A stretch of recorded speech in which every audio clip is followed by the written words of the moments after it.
हे दयानिधे, यमलोक कितना बड़ा है, कैसा है, किसके द्वारा बनाया हुआ है, वहां की सभा कैसी है और उस सभा में धर्मराज किनके साथ बैठते हैं। हे दयानिधे, जिन धर्मों का आचरण करने के कारण धार्मिक पुरुष जिन धर्म मार्गों से धर्मराज के भवन में जाते हैं, उन धर्मों तथा मार्गों के विषय में भी आप मुझे बतलाइए। श्री भगवान ने कहा, हे गरुड़, धर्मराज का जो नगर नारदादि मुनियों के लिए भी अगम्य है, उसके विषय में बतलाता हूं, सुनो। उस दिव्य धर्म नगर को महापुण्य से ही प्राप्त किया जा सकता है। दक्षिण दिशा और नैऋत्य कोण के मध्य में वैवस्वत यम का जो नगर है, वह संपूर्ण नगर वज्र का बना हुआ है, दिव्य है और असुरों तथा देवताओं से अभेद्य है। वह पुरचौकोर 4 द्वारों वाला, ऊंची 4 दीवारी से घिरा हुआ और 1000 योजन प्रमाण वाला कहा गया है। उस पुर में चित्रगुप्त का सुंदर मंदिर है, जो 25 योजन लंबाई और चौड़ाई में फैला हुआ है। उसकी ऊंचाई 10 योजन है और वह लोहे की अत्यंत दिव्य 4 दीवारी से घिरा है। वहां आवागमन के लिए सैकड़ों गलियां हैं और वह पताकाओं एवं ध्वजों से विभूषित है। वह विमान समूहों से घिरा है और गायन वादन से विनादित है। चित्र बनाने में निपुण चित्रकारों के द्वारा चित्रित है तथा देवताओं के शिल्पियों ने उसका निर्माण किया है। वह उद्यानों और उपवनों से रमणीय है। नाना प्रकार के पक्षीगण उसमें कलरव करते हैं तथा वह चारों ओर से गंधर्वों तथा अप्सराओं से घिरा है। उस सभा में अपने परम अद्भुत आसन पर स्थित चित्रगुप्त मनुष्यों की आयु की यथावत गणना करते हैं। वे मनुष्यों के पाप और पुण्य का लेखा जोखा करने में त्रुटि नहीं करते। जिसने जो शुभ अथवा अशुभ कर्म किया है, चित्रगुप्त की आज्ञा से उसे उन सब का भोग करना होता है। चित्रगुप्त के घर के पूरब की ओर ज्वर का एक बड़ा विशाल घर है और उनके घर के दक्षिण शूल, लूता और विस्फोट के घर हैं तथा पश्चिम में कालपाश, अजीर्ण तथा अरुचि के घर हैं। चित्रगुप्त के घर के उत्तर की ओर राजरोग और पांडुरोग का घर है। ईशान कोण में शिरहपीड़ा का और अग्निकोण में मूर्छा का घर है। नैऋत्य कोण में अतिसार का, वायव्य कोण में शीत और दाह का स्थान है। इस प्रकार और भी अन्यान्य व्याधियों से चित्रगुप्त का भवन घिरा हुआ है। चित्रगुप्त मनुष्यों के शुभाशुभ कर्मों को लिखते हैं। चित्रगुप्त के भवन से 20 योजन आगे नगर के मध्य भाग में धर्मराज का महादिव्य भवन है।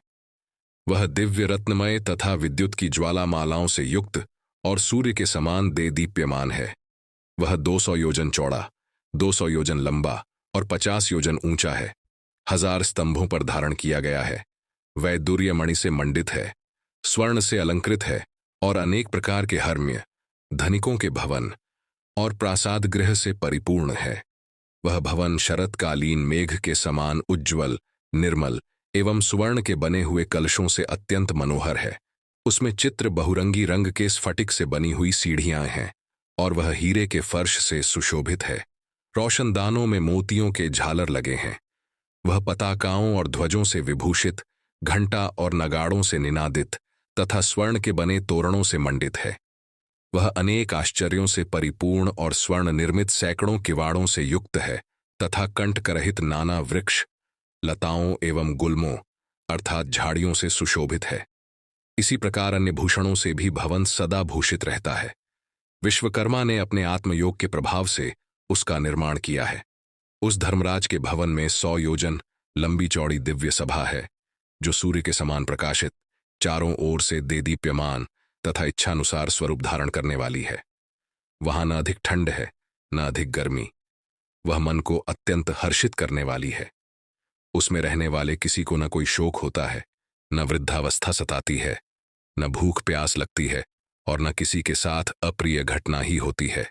देवलोक और मनुष्यलोक में जितने काम्य विषय अभिलाषाएं हैं, वे सभी वहां उपलब्ध हैं। वहां सभी तरह के रसों से परिपूर्ण भक्ष्य और भोज्य सामग्रियां चारों ओर प्रचुर मात्रा में है। वहां सरस, शीतल तथा उष्ण जल भी उपलब्ध है। उसमें पुण्यमय शब्दादि विषय भी उपलब्ध हैं और नित्य मनोवांछित फल प्रदान करने वाले कल्प वृक्ष भी वहां है। हे तार्क्ष्य, वह सभा बाधा रहित, रमणीय और कामनाओं को पूर्ण करने वाली है। विश्वकर्मा ने दीर्घ काल तक तपस्या करके उसका निर्माण किया है। उसमें कठोर तपस्या करने वाले, सुव्रती, सत्यवादी, शांत, सन्यासी, सिद्ध एवं पवित्र कर्म करके शुद्ध हुए पुरुष जाते हैं। उन सभी की देह तेजोमय होती है। वे आभूषणों से अलंकृत तथा निर्मल वस्त्रों से युक्त होते हैं तथा अपने किए हुए पुण्य कर्मों के कारण वहां विभूषित होकर विराजमान रहते हैं।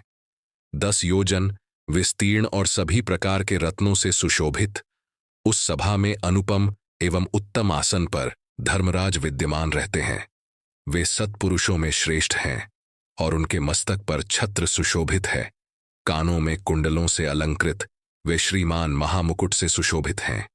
वे सभी प्रकार के अलंकारों से समन्वित तथा नीलमेघ के समान कांति वाले हैं। हाथ में चैनवर धारण की हुई अप्सराएं उन्हें पंखा झलती रहती हैं।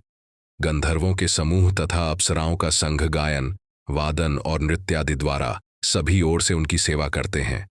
हाथ में पाश लिए हुए मृत्यु और बलवान काल तथा विचित्र आकृति वाले चित्रगुप्त एवं कृतांत के द्वारा वे सेवित हैं। हाथों में पाश और दंड धारण करने वाले, उग्र स्वभाव वाले, आज्ञा के अधीन आचरण करने वाले तथा अपने समान बल वाले नाना दूतों से वे धर्मराज घिरे रहते हैं। हे खग, अग्निश्वात, सोमप, ऊष्मप, स्वधावान, बहिर्षद, मूर्तिमान तथा अमूर्तिमान जो पितर हैं एवं अर्यमा आदि जो पितृगण हैं और जो अन्य मूर्तिमान पितर हैं, वे सब मुनियों के साथ धर्मराज की उपासना करते हैं। अत्रि, वशिष्ठ, पुलह, दक्ष, क्रतु, अंगिरा, जमदग्निनंदन परशुराम, भृगु, पुलस्त्य, अगस्त्य, नारद, ये तथा अन्य बहुत से पितृराज धर्मराज के सभासद हैं, जिनके नामों और कर्मों की गणना नहीं की जा सकती। ये धर्मशास्त्रों की व्याख्या करके यथावत निर्णय देते हैं। ब्रह्मा की आज्ञा के अनुसार वे सब धर्मराज की सेवा करते हैं। उस सभा में सूर्यवंश के तथा चंद्रवंश के अन्य बहुत से धर्मात्मा राजा धर्मराज की सेवा करते हैं।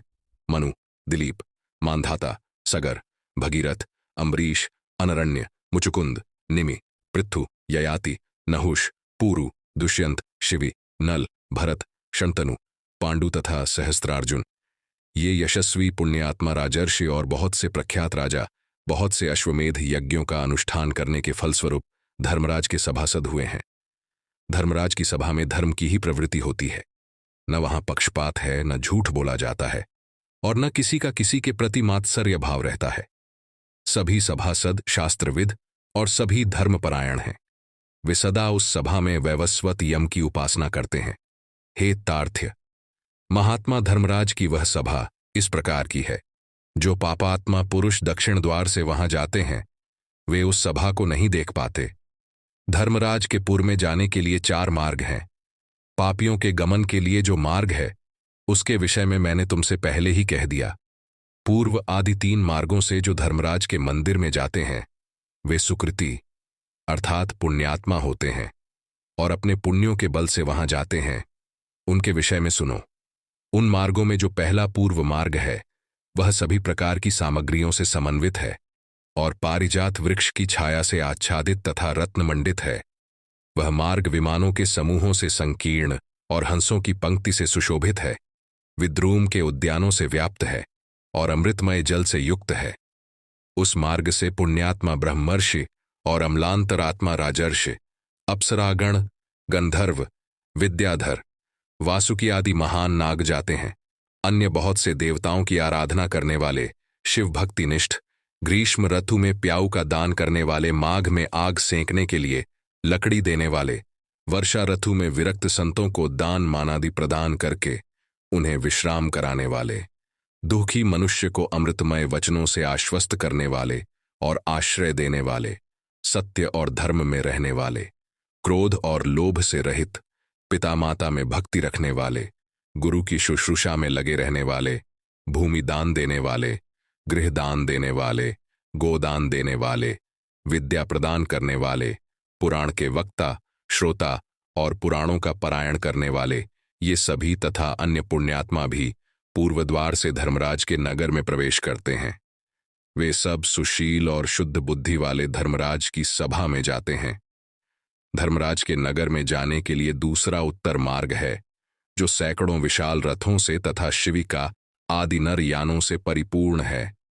वह हरिचंदन के वृक्षों से सुशोभित है। उस मार्ग में हंस और सारस से व्याप्त, चक्रवाक से सुशोभित तथा अमृततुल्य जल से परिपूर्ण एक मनोरम सरोवर है।